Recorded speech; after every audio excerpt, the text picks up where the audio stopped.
तो दोस्तों, बाबा the explainer हाजिर है। और आज मैं एक कन्नाडी मूवी को एक्सप्लेन करूंगा जो कि एक तेलुगु रोमांटिक हॉरर मूवी है। एक प्यारा सा कपल है जो कि एक अजीब और डरावनी सी सिचुएशन में फंस जाते हैं जब दोनों अनजाने में एक शमशान घाट पर पहुंच जाते हैं। और फिर जब वो वहां से अपने घर लौटते हैं तो उनके साथ कुछ ऐसा होता है जो उनकी हालत खराब कर देता है। हाल ही में मैंने जितनी भी मूवीज देखी है ये उनमें से मेरी फेवरेट बन चुकी है। तो चलिए अब बिना किसी देरी के जल्दी से वीडियो स्टार्ट करते हैं। तो फिल्म में एक्चुअली दो टाइमलाइन दिखाई गई है, एक 2035 की और एक 2013 की। कहानी की शुरुआत फ्यूचर से होती है, यानी कि 2035 से, जहां पर हम डॉक्टर थरुण को देखते हैं जो कि एडवांस टेक्नोलॉजी की हेल्प से अपने पोते से वीडियो कॉल पर बात कर रहे होते हैं, वो भी 3D स्टाइल में। तभी वहां पर कुछ साइकोलॉजी के स्टूडेंट आते हैं। उनका कहना था कि वो लॉजिकल माइंड और सुपर नेचुरल फोर्सेस जैसे टॉपिक्स पर रिसर्च कर रहे हैं। डॉक्टर थरुण एक साइकेट्रिस्ट होने के साथ पैरा साइंटिस्ट भी थे, इसलिए वो उनसे डिस्कस करने आए थे। वो लोग बताते हैं कि हाल ही में हम एक पुनर्जन्म के केस पर स्टडी कर रहे हैं, जिसमें कि दिल्ली में रहने वाली 4 साल की मनीषा नाम की एक छोटी बच्ची अचानक से खुद को सुमन बताने लगती है। और उसका घर राजस्थान में है, जहाँ पर उसके असली माँ बाप रहते हैं, जिसे वहां जाकर उसने पहचाना भी। और शॉकिंगली वहां पर सच में सुमन नाम की लड़की रहती थी, जिसकी 5 साल पहले एक्सीडेंट में मौत हो गई थी। वो लोग पूछते हैं कि सर ऐसा कैसे पॉसिबल है, जिस पर डॉक्टर थरुण बताते हैं कि दुनिया रहस्यों से भरी पड़ी है और यहाँ कुछ भी पॉसिबल है। और उन्हें एक बहुत ही अजीबो गरीब केस के बारे में बताने लगते हैं जो कि उनके सामने 2013 में आया था, और उस केस ने उन्हें भी हिलाकर रख दिया था। और अब यहाँ से कहानी 2013 में जंप करती है, जहाँ पर हम दो लड़कियों को देखते हैं जो कि गरीब बस्ती के बच्चों को फ्री स्कूल बैग्स बांट रही थी। इनका कहना था कि ये किसी फाउंडेशन से आए हैं। इसी दौरान उन्हें एक बच्ची के बारे में पता चलता है जिसे उसका टॉक्सिक बाप स्कूल भेजने के बजाय लोगों के घर में काम करवाता था, लेकिन फिर भी वो बच्ची बैग मांग रही थी। उसका कहना था कि मैं इसे पहनकर स्कूल वाला फी ले लूंगी। उसकी मासूमियत को देखकर वो लोग उसको बैग दे देते हैं, लेकिन तभी उसका वो टॉक्सिक बाप आ जाता है और बच्ची से बैग छीन लेता है और उसे मारता भी है कि काम पर जाने के बजाय यहाँ पर टाइम पास कर रही है। जिस पर वो लड़की उस आदमी से कहती है कि जो तुम कर रहे हो वो गलत है, बच्चों से काम करवाना इलीगल है, मैं तुम्हारी पुलिस कंप्लेंट कर दूंगी। लेकिन वो आदमी बहुत बदतमीज होता है, वो उसे भी थप्पड़ मार देता है और बाकी सबसे भी मारपीट करता है और उन्हें बच्चों की तरह वहीं धूप में बैठे रहने की सजा भी देता है। और वो सब चुपचाप बैठ भी जाते हैं, क्योंकि वो एक गुंडा टाइप का आदमी था और बस्ती के बाकी गुंडे भी उसके साथ थे। लेकिन इन गुंडों को ये नहीं पता था कि इस लड़की का हस्बैंड बहुत गुस्से वाला है, कबीर सिंह टाइप, इसलिए ये तो उसे कुछ नहीं बताती। लेकिन इसके साथ वाला लड़का उसे चुपके से मैसेज भेज देता है। बस फिर क्या था, जैसे ही उसे पता चलता है कि उसकी प्रीति को कोई टच किया है, वो कबीर सिंह की स्टाइल में अपनी बुलेट लेकर निकल पड़ता है। वहां आते ही सबसे पहले वो अपनी प्रीति को देखता है, जिसे वो प्यार से बटरफ्लाई कहकर बुलाता था। उसकी बटरफ्लाई रो रही थी और उसको रुलाने वाले सामने खड़े थे, जिन्हें वो कुछ नहीं बोलता, सीधा जाकर जलती हुई आयरन उठाकर एक के मुंह पे चिपका देता है। और फिर वो बाकी सबको भी धोबी के कुत्ते की तरह मारता है। फिर आखिर में उनका लीडर मैदान में आता है, लेकिन उसका भी वही हाल होता है। लेकिन फिर इन सब के बाद बटरफ्लाई नाराज हो जाती है। प्यार तो वो भी बहुत करती थी, लेकिन उसे उसका मारपीट करना पसंद नहीं था। वो कहती है कि मैं इस मैटर को अपनी तरह से हैंडल कर लेती, मारपीट करने की क्या जरूरत थी। जिस पर उसे प्यार से मनाता है कि देखो बटरफ्लाई, तुम मेरे लिए सब कुछ हो, तुम पर कोई आज भी आएगी तो मैं ऐसे ही रिएक्ट करूंगा। उसने तो तुम पर हाथ उठाया था, फिर भी उसे जिंदा छोड़ दिया, जान से नहीं मारा, तुम्हारी वजह से। बस ये जानकर खुश रहो। यहाँ मैं बता दूं कि इन दोनों की लव मैरिज हुई है और शादी को अभी 1 साल ही हुए हैं। और शादी के बाद बटरफ्लाई का आज पहला बर्थडे था। रात में दोनों मिलकर इसे सेलिब्रेट करते हैं, जहाँ पर वो केक वगैरह काटते हैं, कुछ रोमांटिक पल शेयर करते हैं और फिर लॉन्ग ड्राइव पर घूमने निकल जाते हैं।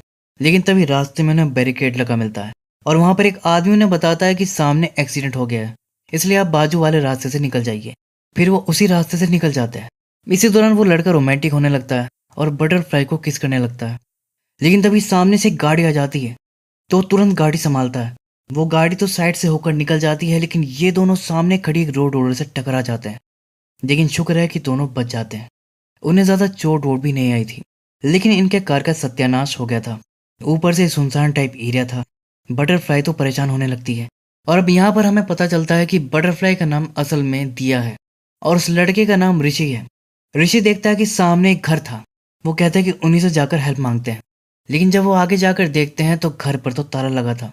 तभी पता नहीं क्यों दिया को घबराहट सी होने लगती है। कहती है कि पता नहीं, मुझे कुछ ठीक नहीं लग रहा, चलो यहाँ से चलते हैं। और तभी वो देखती है कि वहाँ पास में ही शमशान था और वहाँ किसी की चिता भी जल रही थी, जिससे वो और भी ज्यादा घबरा जाती है। कहती है कि ऋषि प्लीज यहाँ से तुरंत चलो। लेकिन ऋषि कहता है कि अरे तुम इतना डर क्यों रही हो, शमशान के पास कोई ना कोई तो होगा ही, चलो देखते हैं। लेकिन दिया कहती है कि यहाँ कोई नहीं है ऋषि, प्लीज चलो यहाँ से। लेकिन ऋषि उसकी नहीं सुनता और उसका हाथ पकड़कर शमशान तक लेकर जाता है, जहाँ वाकई में कोई नहीं होता। दिया कहती कि दिखा, मैंने कहा था ना यहाँ कोई नहीं है, प्लीज यहाँ से जल्दी चलो। लेकिन तभी दिया देखती है कि ऋषि अचानक गायब हो गया था। वो बहुत घबरा जाती है और तभी अचानक से ऋषि आकर उसको डरा देता है और वो नीचे गिर पड़ती है। ये देखकर ऋषि हंसने लगता है, जिस पर दिया को उस पर बहुत गुस्सा आता है कि तुम पागल हो क्या, ये कोई टाइम है मजाक करने का, और नाराज होकर चली जाती है। फिर वहां से दोनों घर आ जाते हैं और आते ही ऋषि दिया से चिपकने लगता है, लेकिन दिया उसे दूर कर देती है। कहती कि अब हम शमशान से आए हैं, बिना नहाए मुझे छूना भी मत। इसके बाद वो नहाने चली जाती है। तभी इसी दौरान हम व्यूअर्स देखते हैं कि शॉकिंगली मिरर में दिया नहीं बल्कि किसी और लड़की का चेहरा दिख रहा था। दूसरी तरफ ऋषि दिया से पहले नहाकर निकल गया था। इसी दौरान वो मिरर के सामने जाकर कंघी करने लगता है, लेकिन तभी वो खुद को देखकर चौंक जाता है, क्योंकि शीशे में उसकी जगह किसी और आदमी की शक्ल दिख रही थी। जिससे डरकर वो पीछे हट जाता है और परेशान हो जाता है कि ये मेरे चेहरे को क्या हो गया। फिर डरते डरते वो मिरर के सामने दोबारा देखने जाता है। इस बार भी उसे अपनी जगह पर वही दूसरे आदमी का चेहरा दिख रहा था, जिससे डर कर वो रूम से ही बाहर भाग आता है। इतने में दिया भी नहाकर निकल आती है और वो ऋषि को भागते हुए देख ली थी, जिस पर पूछती है कि क्या हुआ तुम्हें। जिससे कि ऋषि समझ जाता है कि ये मुझे देखकर नहीं चौंकी, इसका मतलब मेरा चेहरा ठीक है। लेकिन फिर शीशे में कोई और क्यों दिख रहा था। खैर वो अभी दिया को कुछ नहीं बताता कि कहीं वो परेशान ना हो जाए, और नॉर्मल बनने की एक्टिंग करने लगता है। फिर दिया अपने रूम में चली जाती है और ऋषि एक बार फिर से मिरर में देखने जाता है, लेकिन हर बार की तरह इस बार भी उसका चेहरा बदला हुआ ही दिख रहा था। उसे कुछ भी समझ नहीं आ रहा था कि ये मेरे साथ क्या हो रहा है। दूसरी तरफ दिया भी अब शीशे के सामने जाती है तो भी देख लेती है कि शीशे में उसकी जगह किसी और दूसरी लड़की का चेहरा दिख रहा था। ऋषि की तरह वो भी घबरा जाती है कि मेरे चेहरे को क्या हो गया। फिर वो दोबारा शीशे में देखती है तो फिर उसे वही लड़की दिखाई देती है, जिससे वो भी डर कर रूम से बाहर भाग आती है। और ऋषि की तरह वो भी ये बात छुपा लेती है कहीं ऋषि परेशान ना हो जाए, और ऋषि के जैसे नॉर्मल बनने की एक्टिंग करने लगती है। मतलब दोनों में इतना प्यार है कि अपनी प्रॉब्लम के बारे में एक दूसरे को बता भी नहीं रहे कि कहीं दूसरा परेशान ना हो जाए, और वो ऐसे ही लंच करने लगते हैं। फिर इसके बाद ऋषि बाहर आ जाता है। अब वो फोन में अपनी व्हाट्सएप वाली डीपी चेक करता है तो शॉकिंगली उसमें भी वही आदमी की फोटो थी। फिर परेशान होकर वो अपने दोस्त को ही कॉल कर देता है, लेकिन अचानक उसके कान में तेज करंट का झटका सा महसूस होता है, जिससे उसका कान बिल्कुल झन्ना सा जाता है। दूसरी तरफ उसका दोस्त हेलो हेलो किया जा रहा था, तो फिर वो लाउड स्पीकर ही ऑन करके बात करता है कि भाई मैं तुझसे कल बात करूंगा, और फोन काट देता है। अब उसे लगता है कि जब भी मैं अपना कान बंद करके कुछ बोलता हूँ तो कान में झटका सा क्यों लग रहा है। अब वो दोनों कान बंद करके बोलकर देखता है तो उसे वापस वैसा ही झटका लगता है, जिससे वो समझ जाता है कि मेरा सोचना बिल्कुल सही है, कान कवर करके बोलने से ही झटका लग रहा है। दूसरी तरफ दिया भी देख लेती है कि उसकी फेसबुक प्रोफाइल वगैरह सब बदल गई थी। यहाँ तक कि जब वो फोन के फ्रंट कैमरे से देखती है तब भी दूसरी लड़की ही दिख रही थी। अगले सीन में ऋषि रूम में बैठकर अपने कान मसल रहा था। तभी दिया आकर उसे करते हुए देख लेती है और पूछती है कि तुम्हारे कान में क्या हुआ है। तो ऋषि झूठ बोल देता है कि अरे वो नहाते वक्त कान में पानी चला गया था। फिर वो दिया को अपने पास बैठाकर पूछता है कि अच्छा एक बात बताओ, मेरे चेहरे में तुम्हें कुछ अजीब दिख रहा है। लेकिन दिया को लग रहा था कि वो हर बार की तरह मस्ती कर रहा है, इसलिए उसे दूर कर देती है कि छोड़ो मुझे, हटो। लेकिन इसी बीच वो अपना चेहरा आईने में देख लेती है और डर के मारे उछल पड़ती है और डरी सहमी सी बैठ जाती है। ये देखकर ऋषि पूछता है कि दिया क्या हुआ। तब दिया उसे बताती है कि मुझे आईने में कोई दूसरी लड़की दिख रही है, और शीशे के सामने खड़ी होकर दिखा भी देती है। ये देखकर तो ऋषि के होश ही उड़ जाते हैं कि दिया के साथ भी यही हो रहा है। अब वो भी सोच लेता है कि मुझे भी इसे बता ही देना चाहिए। उससे कहता है कि मेरे साथ भी कुछ ऐसा ही हो रहा है, देखो तुम पैनिक मत करना, और शीशे के सामने जाकर उसे दिखा देता है। लेकिन दिया उस दूसरे आदमी को देखकर डर जाती है। दोनों ही बहुत परेशान हो जाते हैं। लेकिन इसके बाद दिया कुछ ऐसा देख लेती है कि डर के मारे उसकी हालत खराब हो जाती है, और ऋषि को वॉल की तरफ पॉइंट करके बताती है, जहां वो देखता है कि उनकी कपल फोटो तक बदल चुकी थी। दिया तो घबराहट के मारे कांपने लगती है और वो बस रोए चली जा रही थी, और ऋषि उसको संभालता है, उसे शांत करने की कोशिश करता है। अगले सीन में ऋषि दिया को लेकर बाहर बैठा था। दोनों इस सोच सोच कर परेशान हो जा रहे थे कि आखिर उनके साथ ही क्या चल रहा है, क्यों हो रहा है। तभी ऋषि कहता है कि जब से हम शमशान से आए हैं तब से ये हो रहा है। लगता है वहां से हमारे ऊपर आत्माएं चिपट गई हैं और वही हमें शीशे में दिख रहे हैं। फिर वो दिया से कहता है कि देखो तुम डरना मत, मुझे चेक करना है कि हमारी प्रॉब्लम सेम है कि नहीं। एक बार जरा अपने कान बंद करके कुछ बोलना तो। फिर दिया जब अपने कान बंद करके कुछ बोलती है तो उसे भी तेज झटका लगता है और वो घबरा जाती है, जो कि नेचुरल था। ऋषि उसे संभालता है और समझाता है कि इस बारे में अभी मॉम को कुछ मत बताना, पहले हमें जानना होगा कि आखिर ये असल में है क्या। फिर आधी रात में ऋषि उठकर वॉशरूम जाता है कि तभी अचानक दिया भूत बनकर उसके सामने आ जाती है।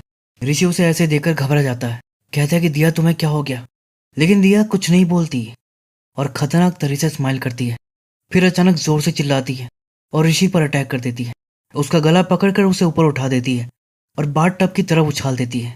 ऋषि अभी संभल भी नहीं पाया था कि अब वो उसका सर पकड़कर टब में डुबाने लगती है, लेकिन फिर अचानक ही वो उसे छोड़कर गायब हो जाती है और ऋषि खांसते खांसते वहीं पर पड़ जाता है। लेकिन फिर वो देखता है कि दिया असल में छत पर थी और वो उसी की तरफ आ रही थी।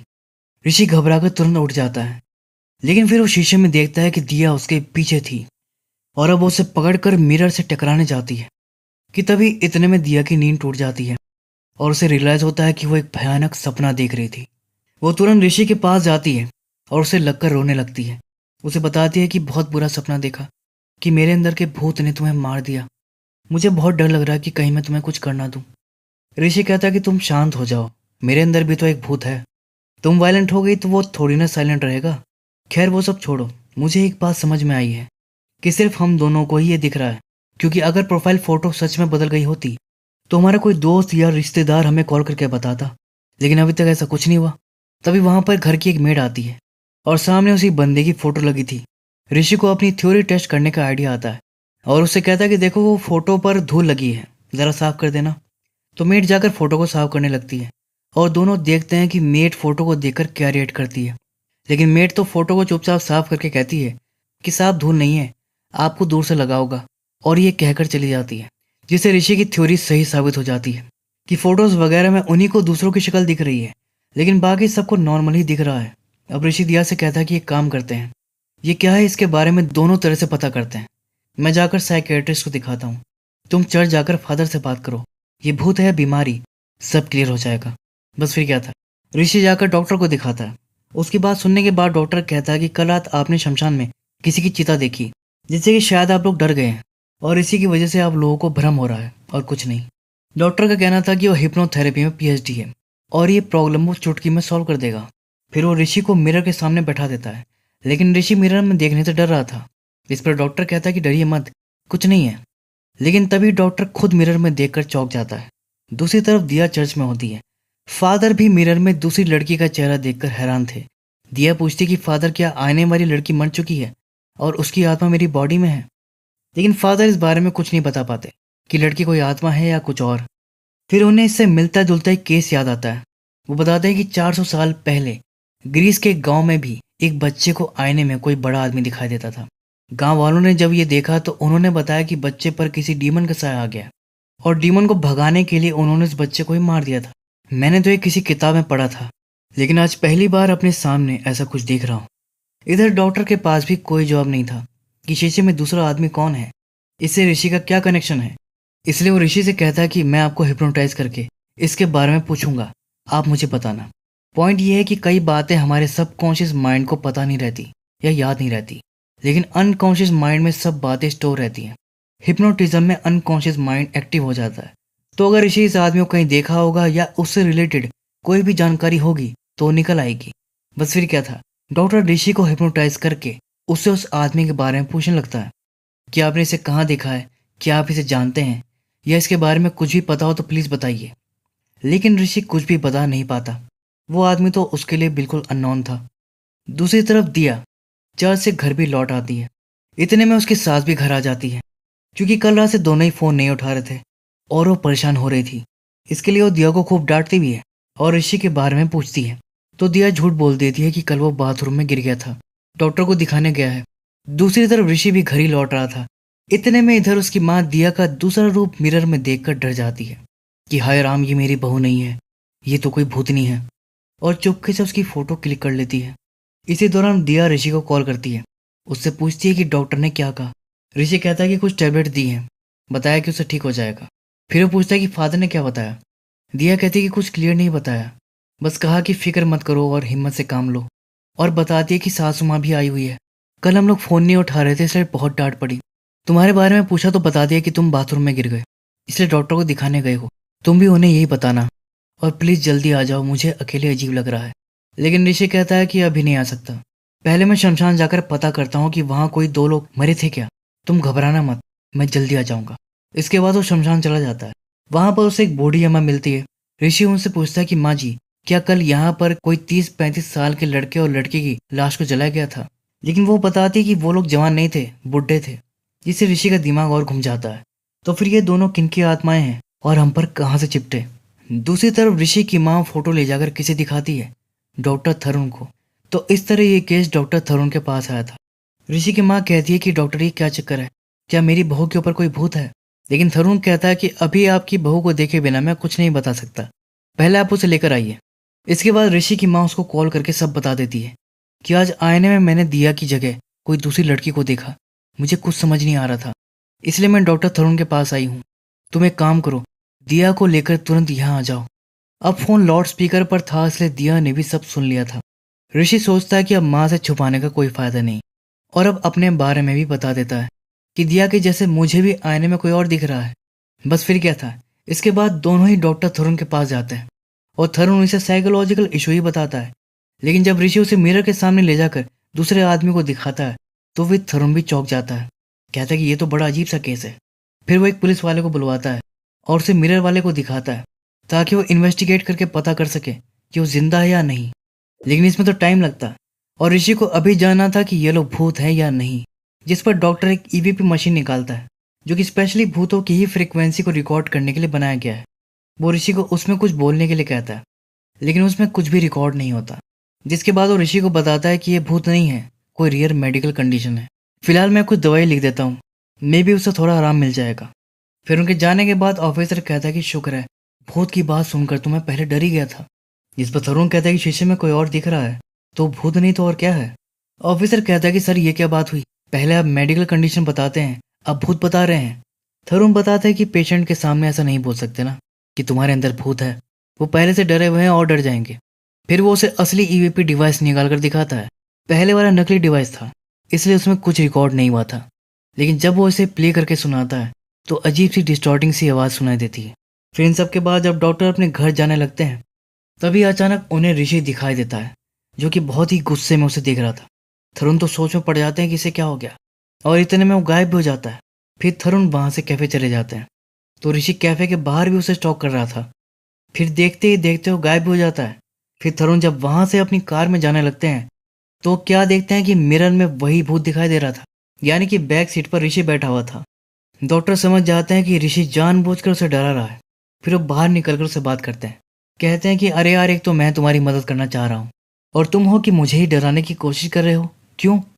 तो असल में ऋषि को शक हो गया था कि डॉक्टर उससे कुछ छुपा रहा है, उसे सही बात नहीं बता रहा, इसलिए वो ये सब कर रहा था ताकि डॉक्टर को एहसास करा सके कि डर कैसा होता है, उसे कैसा लग रहा है। और अब उसे सच जानना था तो डॉक्टर उसे बता ही देता है कि ये कोई मेडिकल कंडीशन नहीं है, तुम्हारे अंदर जो है वो भूत ही है। पेशेंट को ये बताने से पैनिक अटैक पड़ सकता है, इसलिए मैंने नहीं बताया था। बाकी मुझे इस केस को समझने में थोड़ा टाइम लगेगा, तब तक तुम्हें थोड़ा तो पेशेंस रखना होगा। मुझ पर यकीन करो, सब ठीक हो जाएगा। जिसके बदले में ऋषि माफ़ी मांगता है कि सॉरी डॉक्टर, आपको परेशान करने के लिए, और फिर ड्रिंक करने के लिए वहाँ से बाहर चला जाता है, जहाँ पर एक आदमी नशे में उसके साथ बीसी करने लगता है। तो ऋषि कहता है कि भाई मेरे साथ बीसी मत कर, मेरे अंदर भूत है। लेकिन वो आदमी को समझ में नहीं आता क्योंकि वो तो नशे में था, और इसी दौरान वो उसके साथ सेल्फी लेने लगता है, जिससे वो उसकी जगह दूसरे आदमी की शक्ल देखकर चौंक जाता है। वो पूछता है कि भाई ये सब क्या है?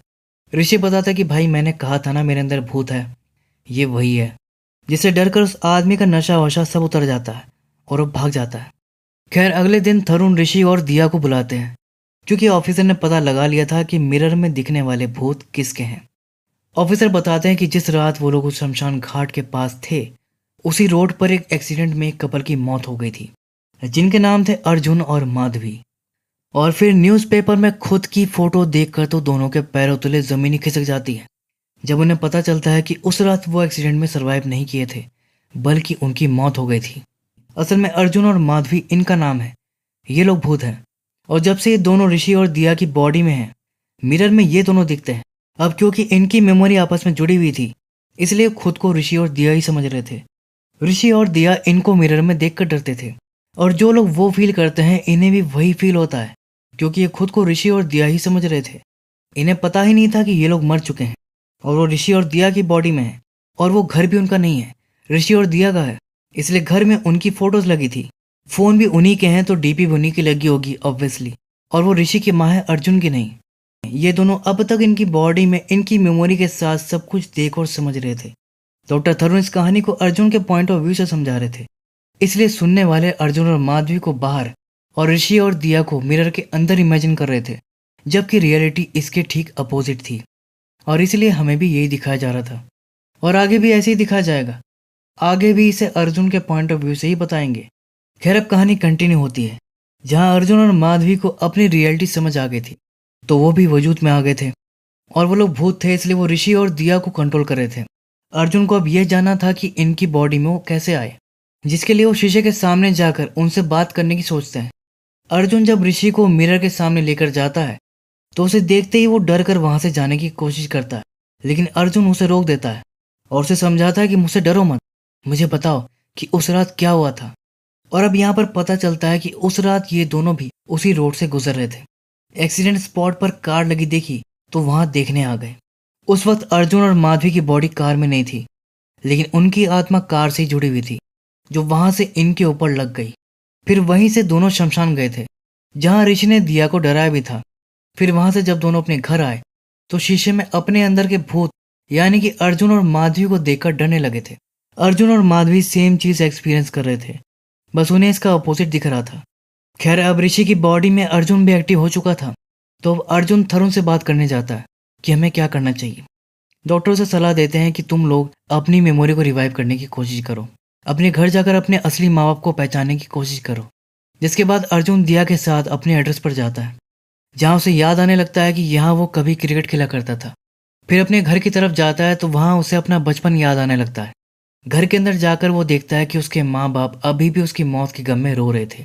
उससे देखा नहीं जाता और वहाँ से तुरंत वापस आ जाता है। फिर धीरे धीरे उनको सब बातें याद आने लगती हैं और अब हमें अर्जुन और माधवी की पूरी कहानी पता लगती है कि ये दोनों कॉलेज के टाइम से ही एक दूसरे से प्यार करते थे। लेकिन अर्जुन शुरू से ही कबीर सिंह टाइप था, तो कॉलेज में वो खूब लड़ाई वगैरह करता रहता था, इसलिए माधवी के मॉम डैड को पसंद नहीं था और इसलिए वो दोनों की शादी के खिलाफ थे। फिर जब अर्जुन के मॉम डैड ने उन्हें समझाने की कोशिश की तो लोग नहीं माने और उल्टा इनका झगड़ा हो गया। अब बात अर्जुन के मॉम डैड के सेल्फ रिस्पेक्ट पर आ गई, वो भी इन दोनों की शादी के खिलाफ हो गए। तो फिर अर्जुन और माधवी ने क्या किया कि वो भागकर कोर्ट मैरिज कर लिए, जिससे उन दोनों के घर वाले ही उनसे नाराज हो गए और अपने बच्चों से ही अपना मुंह मोड़ लिए थे। खैर, फिलहाल तो अर्जुन को ऋषि की बॉडी में ट्रैप होकर नहीं रहना था, उसे बाहर निकलना था, जिसके लिए वो तरह तरह के आइडिया सोचता है। ऋषि को पानी में डुबाने की कोशिश करता है ताकि सफरिंग की वजह से उसकी आत्मा बॉडी से बाहर आ जाए, लेकिन ये तरीका काम नहीं करता। इसके बाद वो उसे ट्रेडमिल पर फुल स्पीड पर भगाता है, लेकिन ये तरीका भी काम नहीं करता और इन सब में बेचारे ऋषि की फजीयत हो जाती है। फिर इसके बाद वो एक तांत्रिक के पास भी जाते हैं कि वही अर्जुन को ऋषि की बॉडी से निकाल दे, लेकिन वो तांत्रिक ही फ्रॉड निकलता है। असली भूत देख कर तो वो खुद ही डर जाता है, जिससे हार मानकर अर्जुन को ऋषि की बॉडी में रहना पड़ता है। और रही बात माधवी की, तो उसकी तो दिया से अच्छी दोस्ती हो गई थी। मिरर के सामने बैठकर दोनों घंटों बातें किया करते थे। इस तरह से इनके दिन बीत रहे थे। फिर एक रात अर्जुन को सपने के थ्रू सब याद आ जाता है कि उस रात एक्चुअल में क्या हुआ था, कि एक्सीडेंट में घायल होने के बाद भी दोनों जिंदा थे। फिर अर्जुन देखता है कि बाहर से कुछ लोगों ने गाड़ी पर अटैक किया था, जिसके बाद अर्जुन की आंखों के सामने अंधेरा छा जाता है। इन सब से तो अर्जुन को यही समझ आता है कि उनकी मौत एक्सीडेंट में नहीं हुई थी, बल्कि उन्हें मारा गया था। फिर अर्जुन शीशे के सामने जाकर ऋषि से बात करता है, जिसमें कि उसे पता चलता है कि उस रात रास्ते में वो आदमी उनसे झूठ बोला था कि सामने एक्सीडेंट हुआ है और रास्ता बंद है, जबकि वहां ऐसा कुछ भी नहीं हुआ था। वो इन्हें जानबूझकर दूसरे सुनसान रास्ते पर भेज दिया था, जिससे कि अर्जुन को समझ आता है कि वहां कुछ लोग पहले से उन्हें मारने के लिए ट्रैप लगाए थे और उस कार के जरिए उन्होंने ही एक्सीडेंट करवाया था। लेकिन जब ये एक्सीडेंट में सरवाइव कर गए तो खुद ही आकर वो इन्हें खत्म कर दिए। अर्जुन तुरंत जाकर माधवी को ये बताता है कि हमारी मौत एक्सीडेंट में नहीं हुई है, हमारा मर्डर हुआ है और अब अर्जुन को इसका बदला लेना था। लेकिन माधवी मना कर देती है कि ऐसा कुछ भी गलत मत करना, तुम्हारी वजह से बेचारा ऋषि फंस जाएगा, हमारा केस पुलिस देख लेगी, तुम शांत हो जाओ। लेकिन अर्जुन का गुस्सा तो 7वें आसमान पर था। वो कहता कि कैसे शांत हो जाऊं, उन्होंने हमारी लाइफ हमसे छीन ली, हमारी जिंदगी बर्बाद कर दी, मैं उन्हें नहीं छोड़ूंगा। तभी इसी दौरान उसकी नाक से खून आने लगता है, जो कि एक्चुअल में ऋषि का था। और अब यहाँ पर एक और पंगा हो गया था। अगले दिन अर्जुन जाकर तुरंत डॉक्टर थरुण से बात करता है। उससे पूछता है कि ऋषि की जान को कोई खतरा तो नहीं। थरुण कहता है कि नहीं, असल में तुम्हारी मेमोरी वापस आ रही है, इसलिए ऋषि का दिमाग कंफ्यूजन में है। ऐसे केस में कभी कभी ऐसा होना आम बात है। लेकिन तभी एक स्टूडेंट कहानी को बीच में रोककर कहता है कि इस बार भी डॉक्टर आपने झूठ बोला था ना, ताकि वो डर ना जाए। ऋषि की जान वाकई खतरे में थी। डॉक्टर थरुण कहता है कि हाँ, तुम बिल्कुल ठीक कह रहे हो। फिर वो पूछता है कि लेकिन डॉक्टर ऐसा हो क्यों रहा है, जिस पर डॉक्टर बताते हैं क्योंकि अब एक साथ दो मेमोरीज एक्टिव हो गई हैं, जिसे ऋषि का अकेला दिमाग हैंडल नहीं कर पा रहा। ऊपर से अर्जुन के इमोशंस, उसका गुस्सा और ऋषि का डर, अकेले ऋषि का दिमाग ये सब नहीं सह पा रहा। और अब अगर ऐसा कुछ दिन और चलता रहा तो ऋषि का ब्रेन हेमरेज हो सकता है।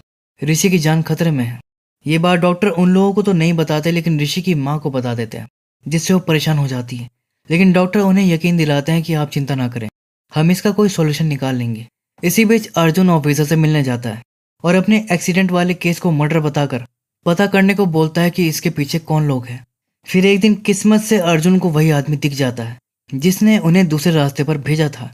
और शॉकिंगली वो आदमी किसी और से नहीं बल्कि उन्हीं लोगों से मिला हुआ था जिन्हें अर्जुन ने स्टार्टिंग में मारा था, जिससे अर्जुन समझ जाता है कि इनके मर्डर के पीछे इन लोगों का ही हाथ था।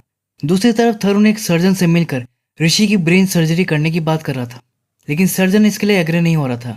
उसका कहना था कि एक ब्रेन में दो लोगों की मेमोरी एक साथ एक्टिव होना साइंटिफिकली पॉसिबल ही नहीं है। ये एक सुपर नेचुरल केस है जिसे आप साइंस की तरह ट्रीट करना चाह रहे हैं। इस सर्जरी में बहुत रिस्क है। जिस पर थरुण कहते हैं कि सर्जरी नहीं हुई तो ऋषि ज्यादा से ज्यादा 10-15 दिन ही जी पाएगा। हमें रिस्क तो लेना ही पड़ेगा और हो सकता है कि कोई मिरेकल हो जाए और ये ऑपरेशन सक्सेसफुल हो जाए। तब जाकर सर्जन सर्जरी के लिए मान जाता है। फिर ये बात वो अर्जुन को बता देता है कि डॉक्टर ऋषि की एक छोटी सी सर्जरी करेंगे जिससे तुम ऋषि की मेमोरी से बाहर हो जाओगे।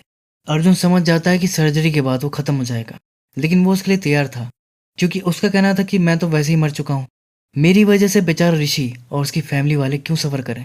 इसके बाद अर्जुन माधवी को लेकर रेस्टोरेंट जाता है टाइम स्पेंड करने, लेकिन वहां पर वो उन्हीं में से एक आदमी को देख लेता है और फिर कोई बहाना बनाकर वहां से निकल जाता है और उसका पीछा करते हुए उनकी लोकेशन तक पहुंच जाता है जहां पर उनका पूरा ग्रुप इकट्ठा हो रखा था। उनका लीडर भी वही था जिसने माधवी को थप्पड़ भी मारा था। अर्जुन अब सबसे बदला लेने की सोच लेता है, लेकिन पहले वो फेस पर रुमाल बांध लेता है ताकि ऋषि प्रॉब्लम में ना पड़ जाए। और फिर वो जाकर सबको बुरी तरह से मारता है। उसका तो मन कर रहा था कि सबको जान से मार दूं, लेकिन इससे केस खराब हो जाता। ऋषि को कोई दिक्कत ना हो इसलिए बस वो उन पर अपनी भड़ास निकालकर छोड़ देता है और फिर वहां से वापस रेस्टोरेंट पहुंच जाता है। माधवी को पता भी नहीं लगता कि वो क्या करके आया है। वहीं दूसरी तरफ ऑफिसर ने अर्जुन का केस सॉल्व कर दिया था। वो अर्जुन को थाने में बुलाकर एक्सीडेंट से जुड़े सभी लोगों के बयान सुनवाता है, जिसमें कि रिवील होता है कि अर्जुन का सोचना बिल्कुल सही था। उस रात इन लोगों का उन्हें मारने का प्लान था, जिसके लिए पहले चालाकी से उन्हें दूसरे रोड पर भेजा और पीछे जीप में सब उनका पीछा कर रहे थे। लेकिन इससे पहले कि वो कुछ करते, अर्जुन और माधवी का पहली एक्सीडेंट हो जाता है, जो कि उन्होंने प्लान नहीं किया था। वो गाड़ी वाला उनका आदमी नहीं था, कोई रैंडम बंदा था जो वहां से गुजर रहा था। अब ये एक्सीडेंट देखने के बाद तो वो खुश हो जाते हैं कि चलो अपना आधा काम तो हो ही गया, अब चलकर इन्हें खत्म कर देते हैं। लेकिन वहीं पर कुछ लोग बैठकर दारू पी रहे थे। एक्सीडेंट देखकर वो उनकी मदद के लिए आते हैं। कार अंदर से लॉक था इसलिए वो शीशा तोड़कर उनको बाहर निकालते हैं, जिन्हें अर्जुन गलती से अटैकर समझ लिया था, जबकि वो तो मदद करने आए थे। लेकिन जब तक वो उन्हें कार से निकालते हैं तब तक दोनों की मौत हो चुकी थी। दूर से ये लोग देखकर और खुश हो जाते हैं कि अपना काम तो वैसे ही हो गया और वहां से चले जाते हैं। फिर इतने में वहां पर एम्बुलेंस आ जाती है, जिसे देखकर ये लोग भी डरकर वहां से भाग जाते हैं कि कहीं हम पुलिस के झमेले में ना फंस जाएं, और एम्बुलेंस उनकी डेड बॉडीज को ले जाती है। तब जाकर अर्जुन को समझ आता है कि उन दोनों की मौत एक्सीडेंट में ही हुई थी, जिसमें उसी की गलती थी।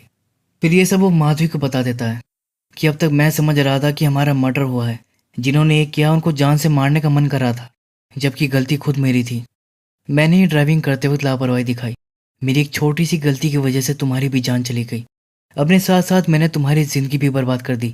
और रोने लगता है, जिस पर माधवी उसे समझाती है कि तुम अपना दिल छोटा मत करो, उस एक्सीडेंट के लिए मैं भी तो जिम्मेदार थी, और अगर अकेले तुम्हारी मौत हो जाती तो तुम्हारे बिना फिर मैं कैसे जीती।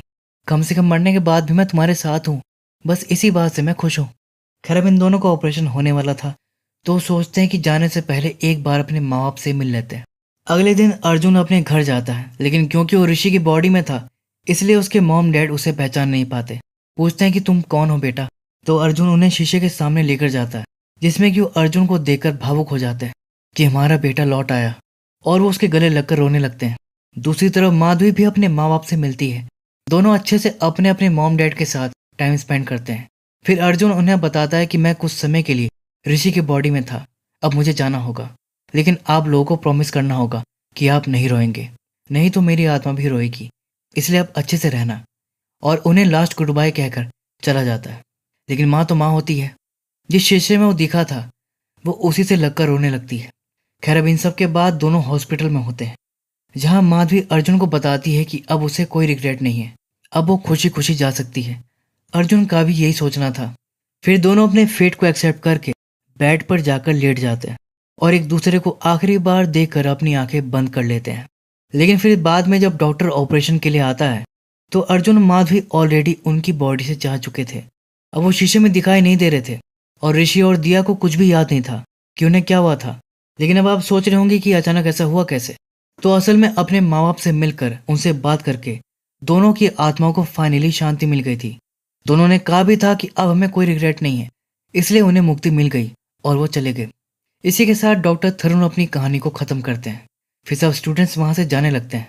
लेकिन तभी एक स्टूडेंट डॉक्टर से कहता है कि क्या कभी अर्जुन दोबारा आएगा। डॉक्टर कहते हैं कि आएगा तो मुझे अच्छा लगेगा। एक लास्ट बार मैं उसको हक करना चाहता था, मुझे गुड बाय तक नहीं किया उसने, ऐसे ही चला गया। तो स्ट्रेंजली वो लड़का आकर डॉक्टर को हक करता है और कहता है कि पता नहीं क्यों आपको हक करने का मन किया। पहले तो डॉक्टर को समझ नहीं आता, लेकिन जब उसे पता चलता है कि उसका नाम अर्जुन है और उसके साथ जो लड़की थी वो उसे माधवी कहकर बुला रहा था, तो वो सब समझ जाते हैं। फिर लास्ट में दोनों वहां से जाने लगते हैं। वो लड़की कहती है कि तुम मुझे अक्सर माधवी कहकर क्यों बुलाते हो। तो अर्जुन कहता है कि बटरफ्लाई, अभी तुम्हें समझ नहीं आएगा, लेकिन सही समय आने पर तुम खुद समझ जाओगी। और इसी के साथ ये मूवी यहीं पर खत्म हो जाती है। अब इसकी एंडिंग का तो यही मतलब हो सकता है कि अर्जुन और माधवी का पुनर्जन्म हो चुका है। और देखा जाए तो अर्जुन और माधवी की मौत 2013 में हुई थी और अब 2035 चल रहा है, यानी इस बात को 22 साल हो चुके हैं। और इन दोनों की एज भी लगभग 20-21 साल ही है। तो अगर मरने के अगले साल ही दोनों ने दोबारा जन्म लिया होगा तो उनकी एज इतनी होगी। फिल्म की स्टार्टिंग में ही हमें हिंट भी दिया गया था, जैसे कि हम जानते हैं कि ये लोग पहले पुनर्जन्म के कॉन्सेप्ट को ही डिस्कस करने आए थे, लेकिन डॉक्टर ने इन्हें अर्जुन और माधवी की कहानी सुना दी।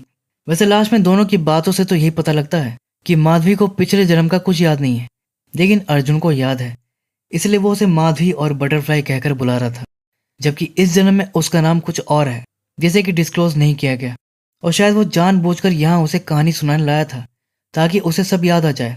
फिलहाल तो उसे कुछ याद नहीं आया, लेकिन एक दिन याद आ ही जाएगा, क्योंकि दोनों का प्यार और बॉन्ड इतना स्ट्रांग है कि इस जन्म में भी दोनों साथ में हैं।